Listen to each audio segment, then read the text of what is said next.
Hello friends, ನಮಸ್ಕಾರ.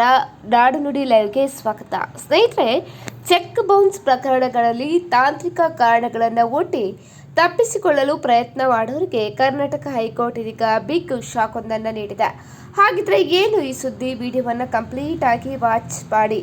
Karnataka high court ಇದೀಗ ಇಂಥವರಿಗೆ big shock ಒಂದನ್ನು ನೀಡಿದ್ದು, ಬ್ಯಾಂಕ್ ನೀಡುವ ರಿಟರ್ನ್ ಮೆಮೊಗಳಲ್ಲಿ ಅಧಿಕಾರಿಗಳ ಸಹಿ ಅಥವಾ ಸೀಲು ಇಲ್ಲ ಎಂಬ ಕಾರಣಕ್ಕೆ ಚೆಕ್ ಬೌನ್ಸ್ ದೂರನ್ನು ವಜಾಗೊಳಿಸಲು ಸಾಧ್ಯ ಇಲ್ಲ ಅಂತ ಹೇಳಿ ನ್ಯಾಯಾಲಯ ಸ್ಪಷ್ಟಪಡಿಸಿದೆ.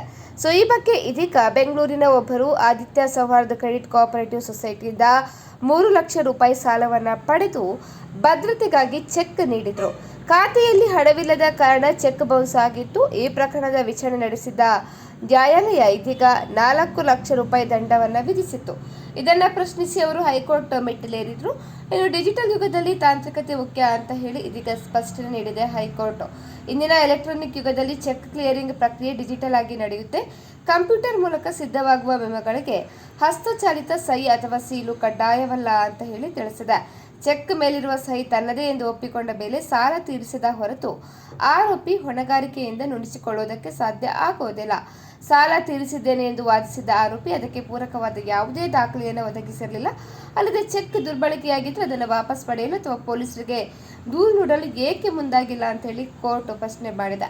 ಇದೀಗ ಕೆಳಹಂತದ ನ್ಯಾಯಾಲಯ ನೀಡಿದ್ದ ಶಿಕ್ಷೆಯನ್ನು ಎತ್ತಿಡಿದ ಹೈಕೋರ್ಟ್ ಇದೀಗ ಒಟ್ಟು 4 ಲಕ್ಷ ರೂಪಾಯಿ ದಂಡದಲ್ಲಿ 3.95 ಲಕ್ಷ ರೂಪಾಯಿಯನ್ನು ದೂರುದಾರ ಸೊಸೈಟಿಗೆ ಮತ್ತು 5,000 ರೂಪಾಯಿಯನ್ನು ಸರ್ಕಾರಕ್ಕೆ ಪಾವತಿಸುವಂತೆ ಆದೇಶ ನೀಡಿದೆ.